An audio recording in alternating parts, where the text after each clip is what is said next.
Hi everyone and welcome back. So today we are talking about conflict and we'll talk about the different types of conflict and then that maybe you have heard before, maybe you haven't. And then after that we'll talk about creating authentic and compelling conflict and what you want to look for as a writer and the ways to combine different types of conflict. And then we'll take an example and we will look at how to increase the conflict and increase the tension of a scene. So that's the plan. Let's get started. So there are a couple different types of conflict, and essentially there is internal, which is sometimes they use the word man, but I'll use the word character, or I'll say person versus self. This has to do with, as the name implies, internal struggles. So sometimes the character might have two opposing choices or conflicting beliefs, or a situation that causes them to question something like their thoughts about their understanding of the situation, or maybe their morals, or maybe they're doubting themselves.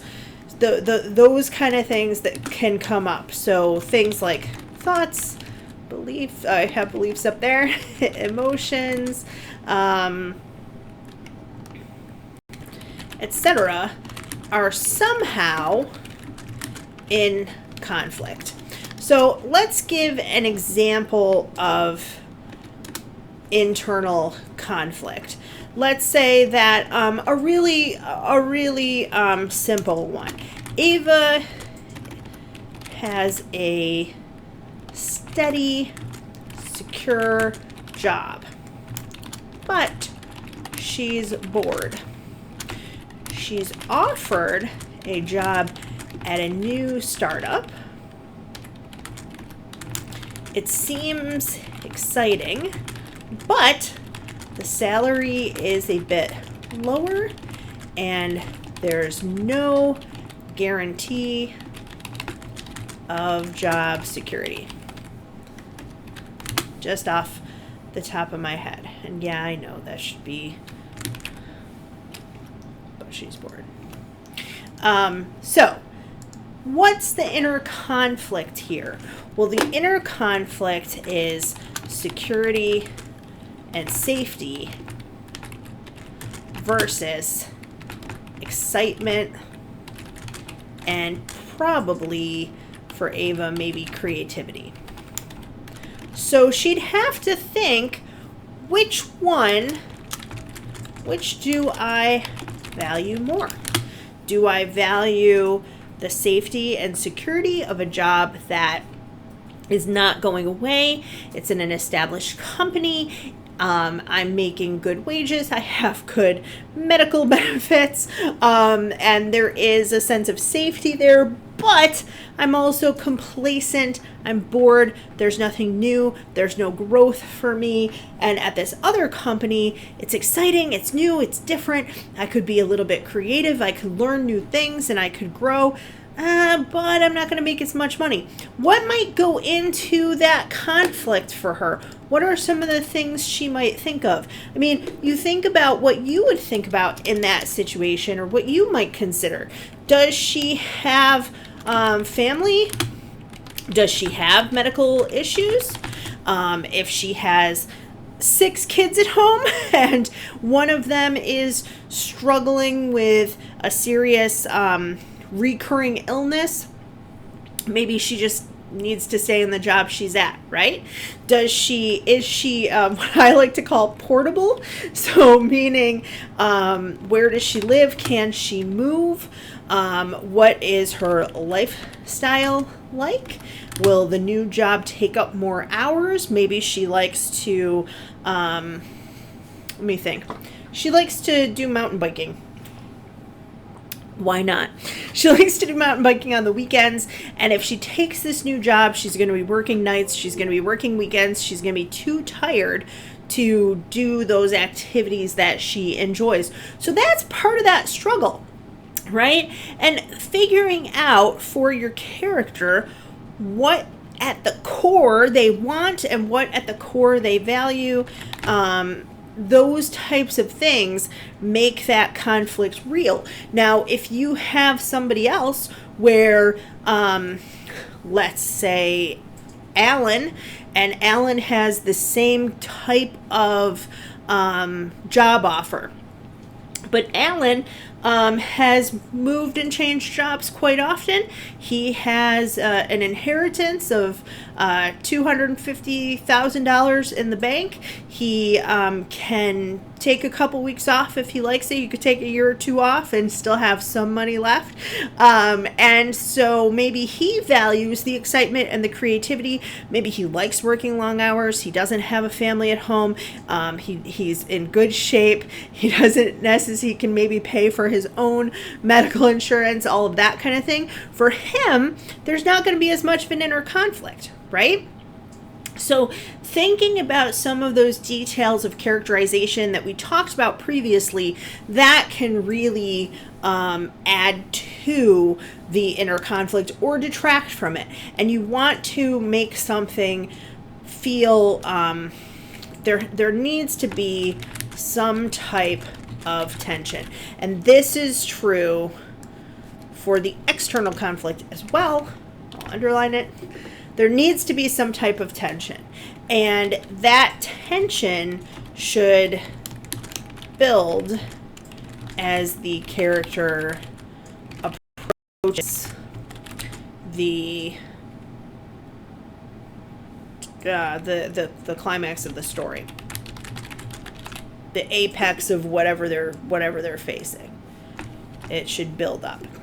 So, what are other type of the other type of conflict is external. Get our bullets going back again now that I took them off. There we go. So external conflict, there are a number of different types. We have person versus person. So this could be two friends. This could be a person and their boss. This could be two people in a relationship, etc.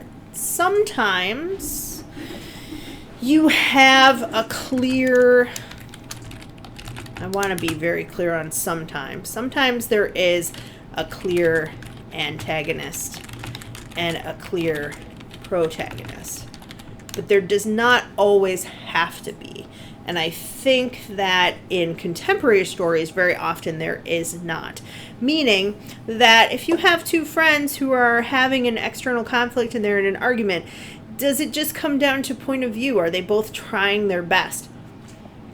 Maybe they're both trying to do the right thing. There does not necessarily have to be a villain in that situation.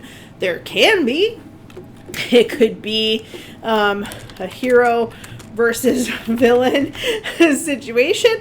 If you want it, again, it kind of depends on your story. So we have person versus person. We have person versus nature. So I think we talked about this in one of our other we will talk about it in one of our other lectures, and we'll look at a person struggling with nature and using nature as a theme. But things like tornadoes, floods, the cold, the heat, if you're in a desert, the general terrain, maybe you're on a mountain, somebody has to climb it, that's driving the story, them getting over this mountain. the sea or the ocean, etc., etc., etc. Sometimes people put the next type in with the last, and that is a person versus the supernatural.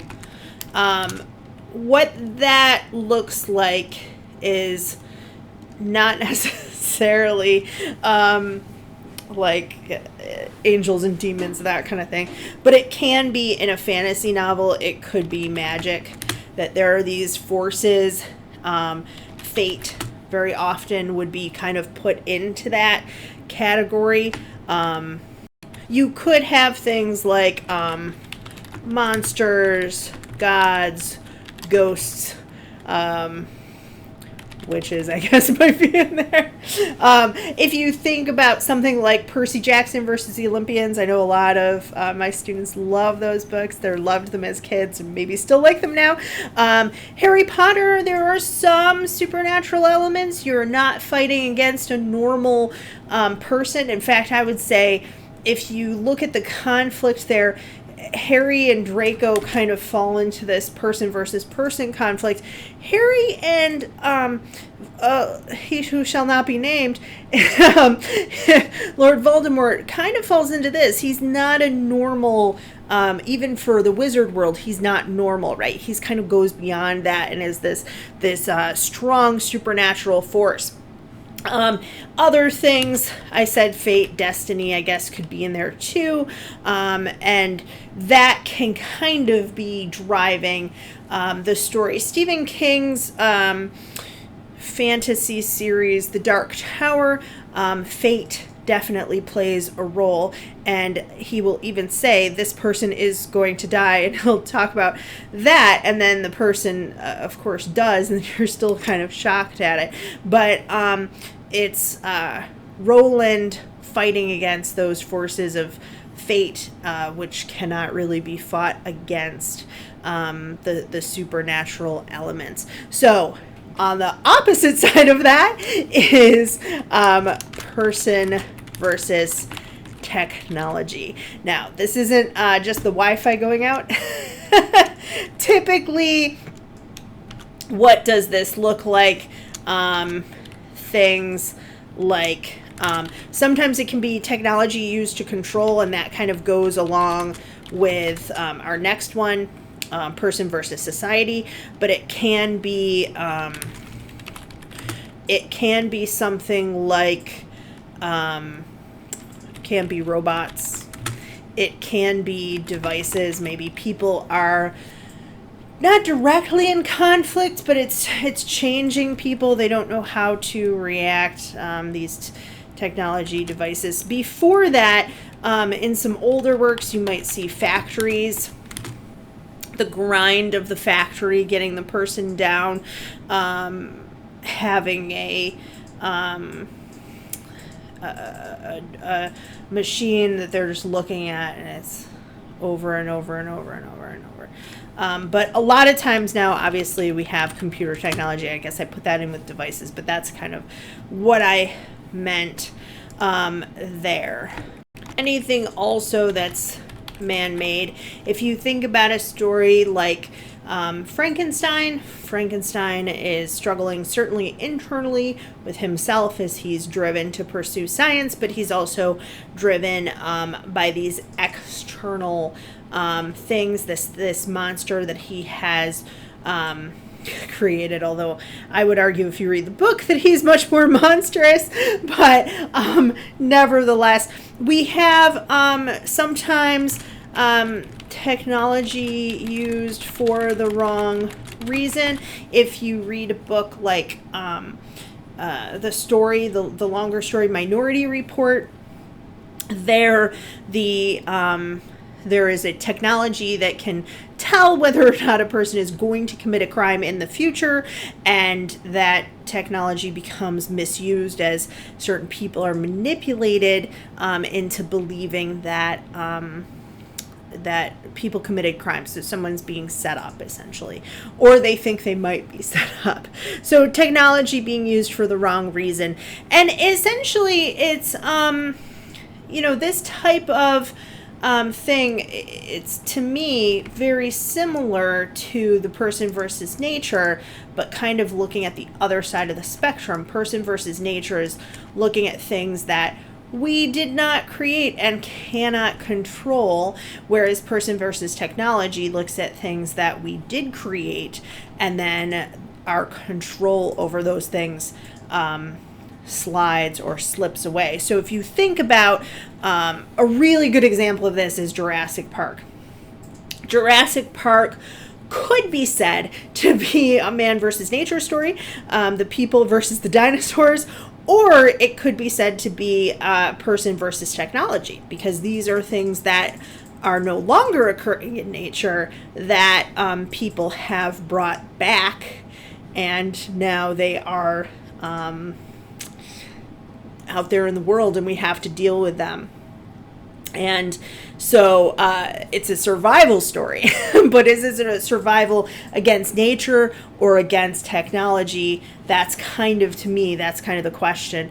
And if you read the book, there's a lot about the technology that went into how they recreated these creatures. So it becomes a little bit more apparent than it does in the movie. They take a tour of the factory in the movie, but it's not quite the same. So then we have person versus society.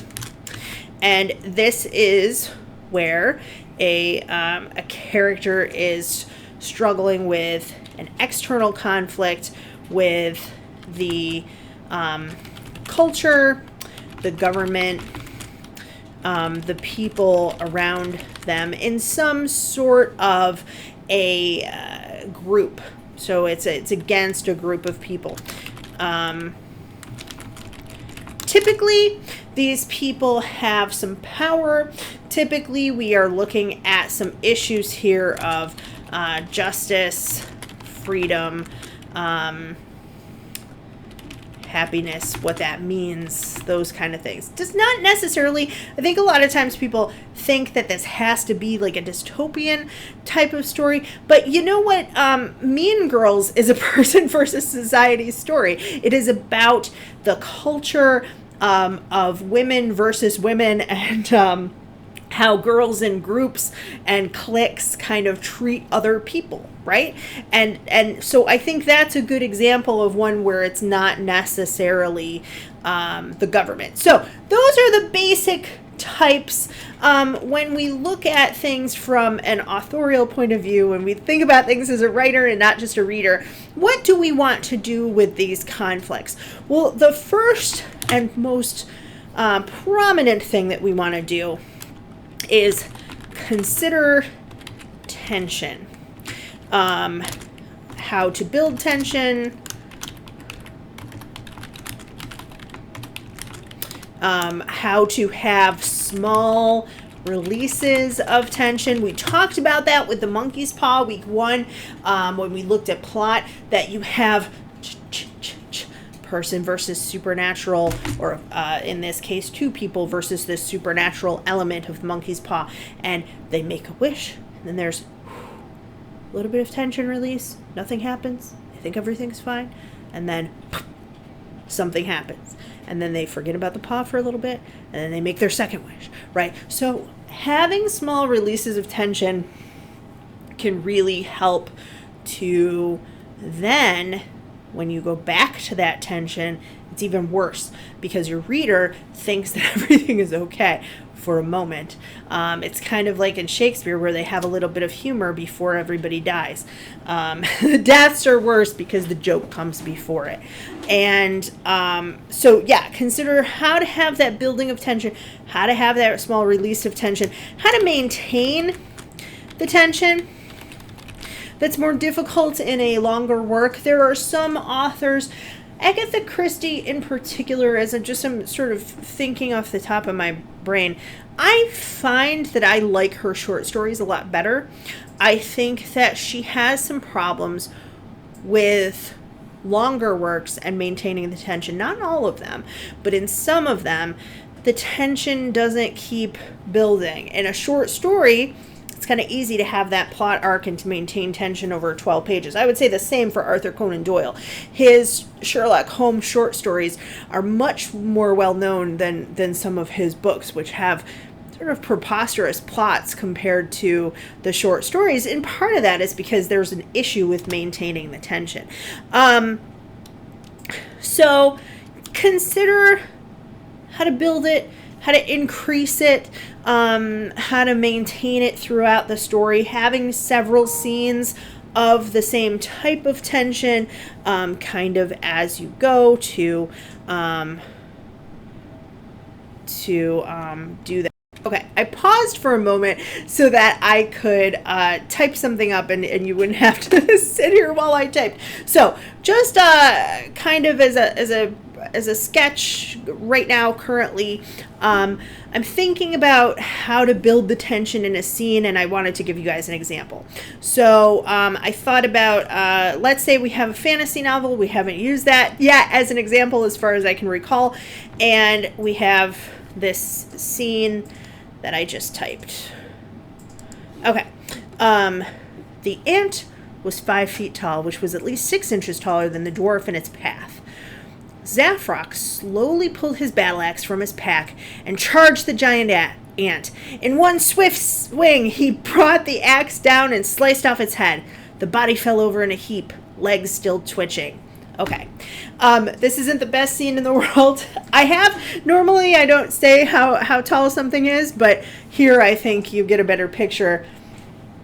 I don't just say a tall ant and then you're thinking 3 inches high. But we have person versus nature conflict, and let's see how we could build the tension a little bit more in this scene. Why does he just attack the ant out of nowhere? I'm thinking he's gonna need some motivation. So is he alone? Or is he with people? If he's alone, he's going to be more afraid, and that's going to kind of be the motivation, right? It's taller than he is by about half a foot. If he's with people, though, that might be a little bit more interesting.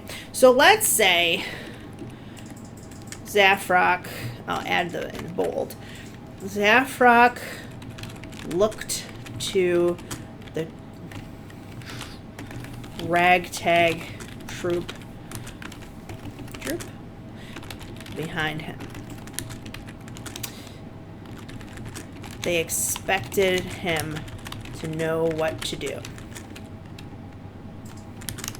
He was, after all, apparently, their leader. And they would face far worse than this. Okay, now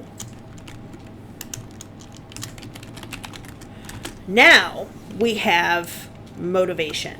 And that motivation adds to, I want that as a separate sentence, just stylistically. I know grammatically it's not really correct. He's their leader. And now, as I'm looking at this, I did the wrong troop, but that's fine.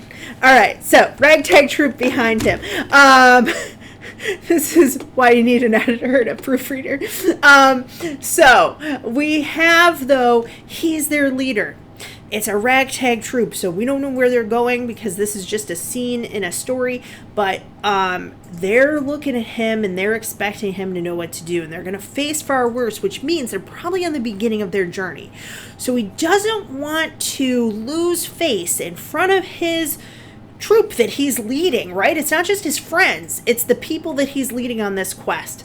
And he can't lose face in front of them, and he has to show that he's brave so that they can be more brave when other worse things come up. And that helps us much more to build up some tension, because we have blended a little bit of internal conflict, motivation. He's afraid, and yet he has to be brave, right? That's the internal conflict. Now we don't just have him versus this ant, we have internal conflict and a reason, a motivation for why he wants to kill the ant. So let's add, though, some details to make the ant seem more menacing, and that heightens up the tension of this scene. So let's say the ant snapped its pincers and started toward the dwarf. Its antenna twitched. I have twitching later. Let's not have that. Let's just have this. It snapped its pincers and started toward the dwarf. Zafrok's hands were shaking as he slowly pulled the battle axe from his pack. Okay, so now we see his fear. I don't have to tell you, right? I don't have to tell you that he's afraid. I'm showing you he's afraid because his hands are shaking. So we have this detail of its pincers. We have its detail of its shaking. Now, quite frankly, as a reader, I want a real battle. I don't want him to just take out the axe and hit the ant and all that kind of thing. So,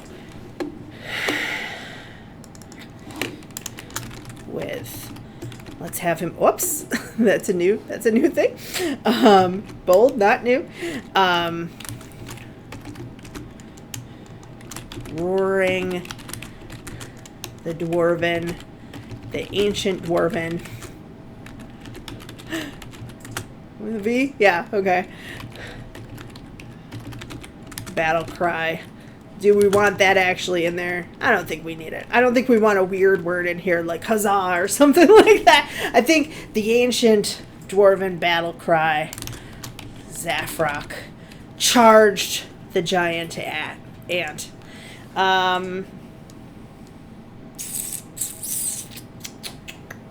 Let's have, with one swift swing, he brought the axe down. Instead of slicing off its head right away, it glanced a blow off the creature's natural armor.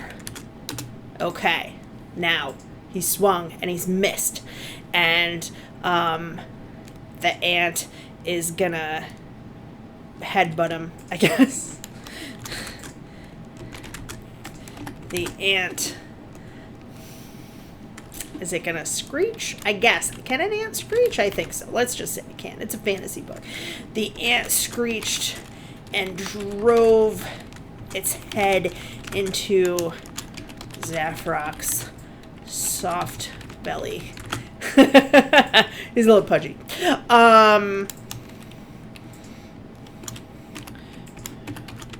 Bringing his arms back again for a second swipe of the axe. Zafrok closed his eyes and prayed. The axe struck the beast. I mean, it's a bug, but I feel like bug is the wrong word there.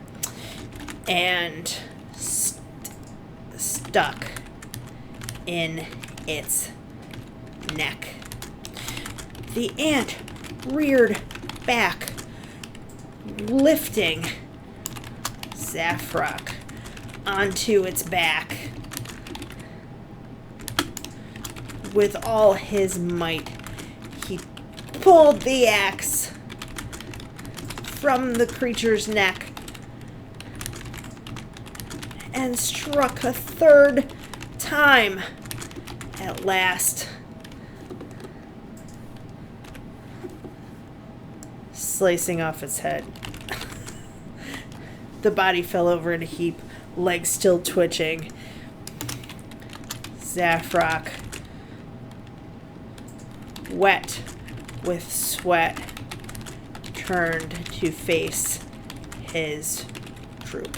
Okay, so I know that was a lot of typing. Sorry. This is not the best scene in the world because I'm just writing it right now. But what do we have? We have a longer scene, which I know some of you like to work on, adding things rather than taking things away. It's a longer scene. We have that motivation. We have an ant, which is now menacing. It's not just standing there, right? Like an ant would. Oh, it has pincers. Oh, his hands are shaking. He's roaring, trying to show his might. And then he misses. Then the ant screeches and it tries to fight back. Maybe after this it bites him. I could maybe have added that. Maybe it bites through his leather and now he's got this ant bite on his arm, and maybe later on that gets infected and that increases the tension of these people in this forest trying to do this quest and fighting against nature and maybe supernatural elements as well. That would have been an interesting detail. The axe strikes the beast. I wouldn't have struck and stuck in the same sentence normally, but then it's stuck in its neck. Now, if I were writing this for real, I probably have a little bit more about how Zafra got onto its back, but my thought is he's holding on, the ant rears back, he's holding on, and then he gets flipped up onto this creature's back, and now he's riding this ant and trying to fight it. He pulls the axe from the creature's neck. He strikes a third time, and at last he is triumphant. This is a lot more interesting in terms of conflict. The tension is there. The internal motivation is there. The other people are watching, so we get a little bit of that too. Why they're not helping, I don't know. They're thinking about other things that they're going to have to fight later. It's setting us up as a probably early plot point on that roller coaster, on that mountain up toward the climax. It's setting us up that this is going to be a dangerous journey and that they are going to face things that they probably did not expect, and that and this is just one of many things. This is like the little guy before you get to the big boss, right? Like in a video game. And yeah, so that's just a kind of a brief example of how to add that tension, how to build it. You'd maintain that tension by maybe next time, in a chapter or two, they come upon a whole army of ants or a whole nest, and then they have to fight those.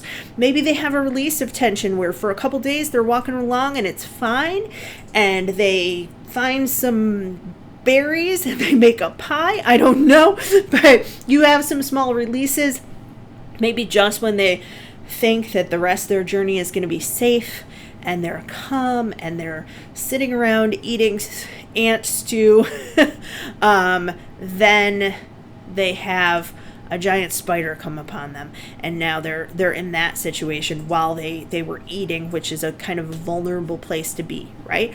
That's how you would kind of build up that tension and maintain it. So the second thing is to I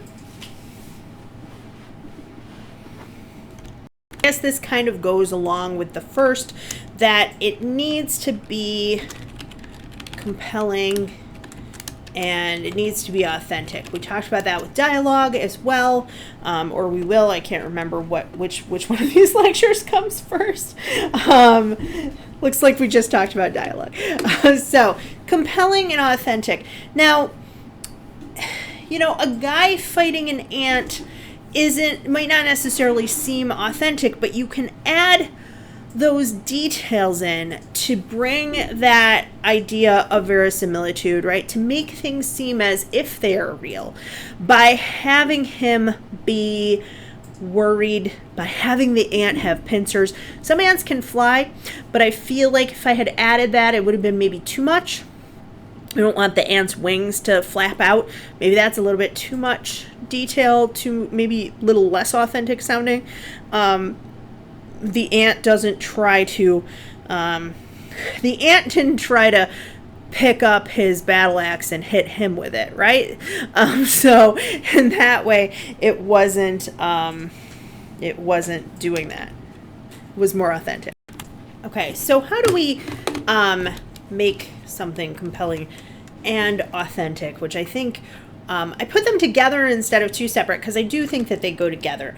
The first is to consider the characters' motivations, which we kind of talked about a little bit already. Consider their, and I'll put this with this, and internal struggles to create an obstacle that is truly an obstacle. What do I mean by that? How many romantic comedies have you seen from the 90s where two people are arguing and then all of a sudden they fall in love and there's some kind of a misunderstanding? And that's not really an authentic obstacle, right? If they had one conversation to clear the air, things would be fine. And they're both single and attractive and available and they clearly like each other. Like, just go out already. You're 30. Like, grow up. So having an obstacle that's actually an obstacle, meaning that it takes time, effort, energy, and possibly changing to overcome. The internal journey of the character going from do they need to learn something? Do they need to grow? Do they need to change? But also, how much time is this going to take? How much effort? Some kind of obstacle. Create an antagonist who is, again, an authentic challenge. Now, this could be because the antagonist has some positive traits, and maybe you have two people in a relationship and one is emotionally manipulative or abusive. You're building up that conflict of different things that they say, and there's gaslighting involved, and they're maybe cheating at some point. But then they have, they seem to lessen, and they are treating the person very well, and they're love bombing them, and they're giving them gifts, and they have that honeymoon period, and then they kind of tick, tick, tick, escalate their behavior again, right? Or the person who's the antagonist is a person who is in power, or the person is someone who is maybe the parent of the character, and so therefore the relationship can't easily be broken, maybe depending on the character's age, or somehow they're tied to them. So there has to be, in either case, a real, I use authentic here too, but truly a challenge, truly something to overcome. You can also have some, have a different type of conflict in a subplot, or you can have the same kind of conflict but at a different level. A great example of this is the book Big Little Lies by Leanne Moriarty. I'll type first and then I'll tell you about it. Same type, but on a different level. What happens there is that there is this theme of, and it made me think of it because the example I just used, so there's the theme of men mistreating women and bullying women, and so you have two kids on a playground. One is a boy, one is a girl. One is accused, the boy is accused of bullying the girl, and that is that person versus person, man versus woman conflict on a micro level with two very small children. Now you get to how their parents react to this, and you find out that one of the characters is being abused by their husband, and that's sort of the same concept of this bullying behavior, but on a higher level. Then you have another character who is studying human trafficking and this global issue of abuse and women being trafficked, and that is that same type of issue, but on a societal level. So that type of thing makes it quite compelling because you're looking at all of these different stages of very small, little bit bigger, little bit bigger, little bit bigger. So those are some ways that you can make your conflict compelling. I'm going to give you guys an example here. Let me look. I pulled it up. There we go. So this is from Little Women. It's a great example of a person versus person conflict that kind of goes throughout the book until the girls become a bit older. And let me put this in black so you can read it better. And I think that'll be easier to read. Boop. Okay. In case you're watching on your phone. But I'm going to read it, so it's all right. So, Joe burst into the room, looking excited, demanding breathlessly, "Has anyone taken my book? Has anyone taken my book?" So, Joe, Meg, Beth, and Amy are all sisters. Joe is a writer. She's been working on this book throughout the first half of this part of the novel. So, for many pages, 50 to 60 pages of this book, she's been working on a book. Meg and Beth said no at once and looked surprised. Amy poked the fire and said nothing. Joe saw her color rise and was down upon her in a minute. So we have these physical details of Amy's demeanor and Joe's demeanor. Remember, she's bursting in and she's breathless and her mind is already in a flurry. "Amy, you've got it." "No, I haven't." "You know where it is then." "No, I don't." "That's a fib," cried Joe, taking her by the shoulders and looking fierce enough to frighten a much braver child than Amy. "It isn't. I haven't got it, don't know where it is now, and don't care." "You know something about it, and you better tell at once or I'll make you." Joe gives her a slight shake. So we see, as they're verbally sparring, there's physicality here as well, kind of increasing that tension, making it a little bit more realistic as well and more compelling, because two sisters in a fight, there's going to be some hair pulling and some slapping and some shaking going on, possibly. They're not just going to stand there, right, talking at each other.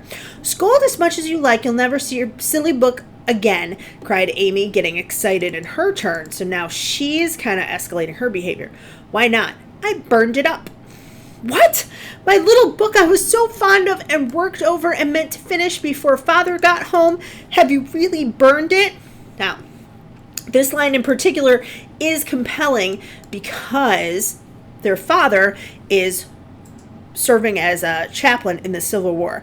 And so he's been away from home for several years, and she's been working on this book in hopes that she can have it finished before her father comes home and then she can show him. So it becomes compelling because there's emotion here. And Amy is, I suppose, if you're looking at it through Joe's point of view, the antagonist, and certainly she's the one who did wrong. But there are other things that Joe does as well to Amy, and they kind of poke at each other. So it's not a perfect hero-villain kind of ordeal. We have two girls doing their best and sometimes doing their worst. "Have you really burned it?" said Joe, turning very pale. So now the fire's going out of her, right? Her eyes kindled and her hands clutched at Amy nervously. "Yes, I did. And I told you I'd make you pay for being so cross to me yesterday. And I have."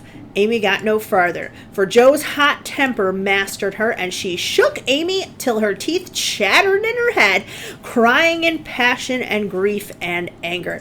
"You wicked, wicked girl, I'll never write it again, and I'll never forgive you so long as I live." Meg flew to rescue Amy. Beth flew to pacify Joe, but Joe was quite beside herself. Then a parting box to her sister's ears, she rushed out of the room. So she smacked her on the ear. I think that the scene is compelling because it takes into consideration the motivations of both of these characters. It combines action with the dialogue, and it seems authentic. These are the way that two people would be fighting if this were to occur. Joe was very rude to Amy and very cruel to her. Amy wanted to get back at her, and so she does this thing that's really escalates the disagreement between them. And Later on in the story, we see this conflict come up again as Amy is put into peril because Joe is still mad at her. And so the conflict kind of continues throughout the story, continues to build. So I hope that that is kind of a good example of the obstacle as well is truly an obstacle. She has been writing this book for several months. She's not going to be able to write it again. And now she's going to have to either write a new book or start all over. And it is, so we have motivation. We have a true obstacle. We have an authentic challenge with both of these women toward each other. And then we have a mixture of, we don't have a subplot here, but we have a mixture of different types of conflict. And that is the third rule that I have for you. We'll look at one more example and then we'll finish up. The third thing to consider with conflict is that you can mix different types of conflict for a more compelling story. If you think about a book like The Hunger Games is a good example. The Hunger Games has many different types of conflict.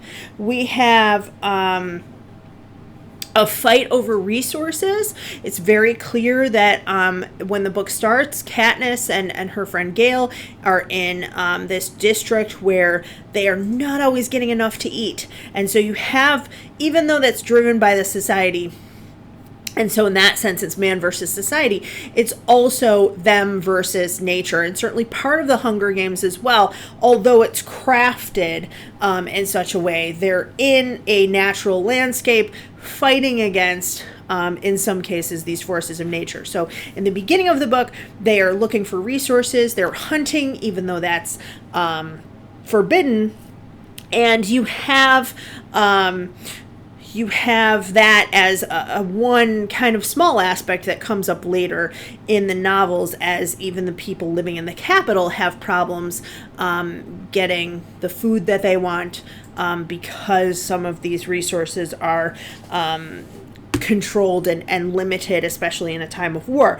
Then you have, very obviously, it's a dystopian work. You have person versus society as these people are in the games fighting against society. You have person versus person as President Snow kind of represents society in a way. He is the person in control. You also have person versus person conflict as they're fighting each one of the other warriors in the game, the other contestants, so to speak. And then you have person versus self. There's a lot more inner conflict in the book than I think comes out in the movie, that Katniss really does come to love Peeta. And in the movie, they have her kissing Gale so many times that you think she's in love with him. But she comes to love Peeta, but it's also, part of it is for the cameras, and she doesn't really want to play just into that or be with him just because it's a media frenzy and that's what people expect. And so you have this inner conflict. She also sort of does have feelings for Gale. She's worried about her sister as a separate kind of component. She's worried about her own survival, but also his survival in the second book. And then so you have all of these different types of conflict that really do make it more compelling. And I think particularly the inner struggles as they're struggling externally, that's something that as a writer you can really think about. If you consider something like a book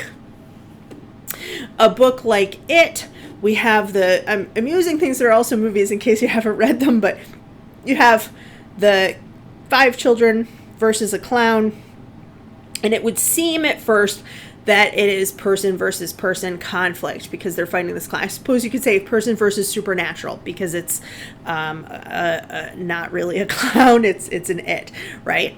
But in the novel, I think you get a little bit of this in the movie, but in the novel, you have a lot of hints about what this town is like, how they're ignoring and neglecting their children, how their children have gone missing, how they see things and they choose not to see things, and there's a willful ignorance, and these are misfits who are not fitting in to this society, and in that way it's kind of a person versus society story. You also have them struggling with being brave. You have one character who has a little crush on another character, so there's some internal stuff there too, but they have these internal journeys alongside.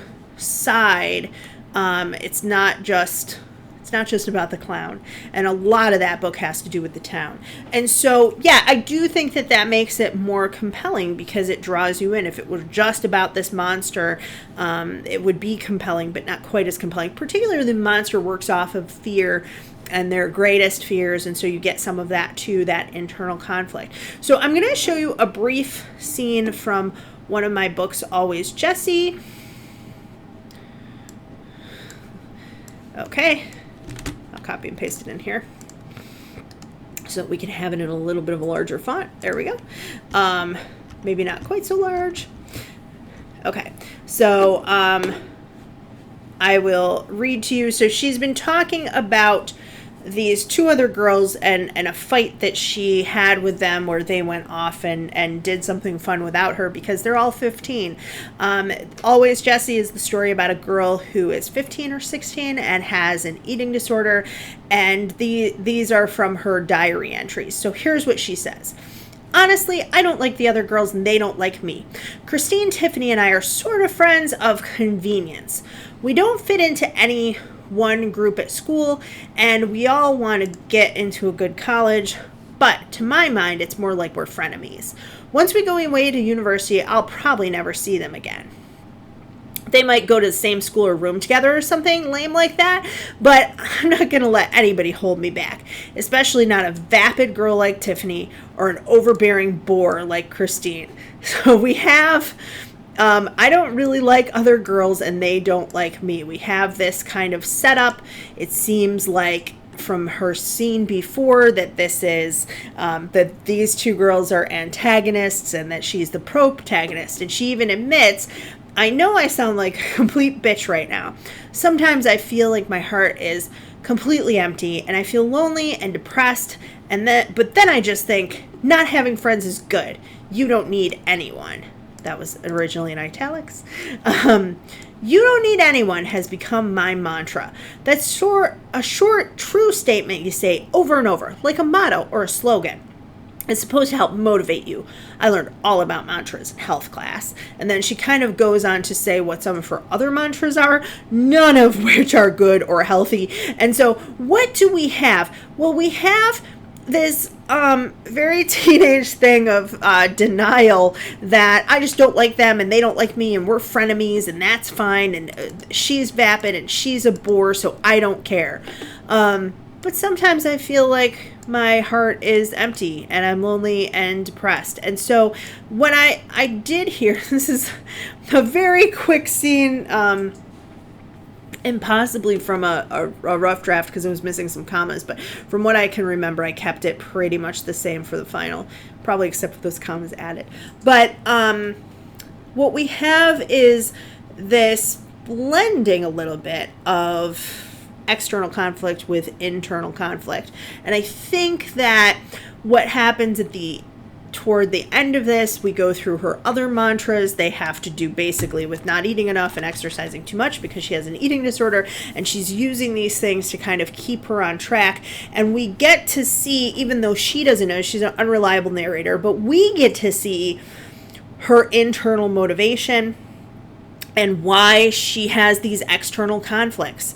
She's isolating herself and she's pushing them away, and in that sense she's more the driver of that external conflict probably than Tiffany and Christine are.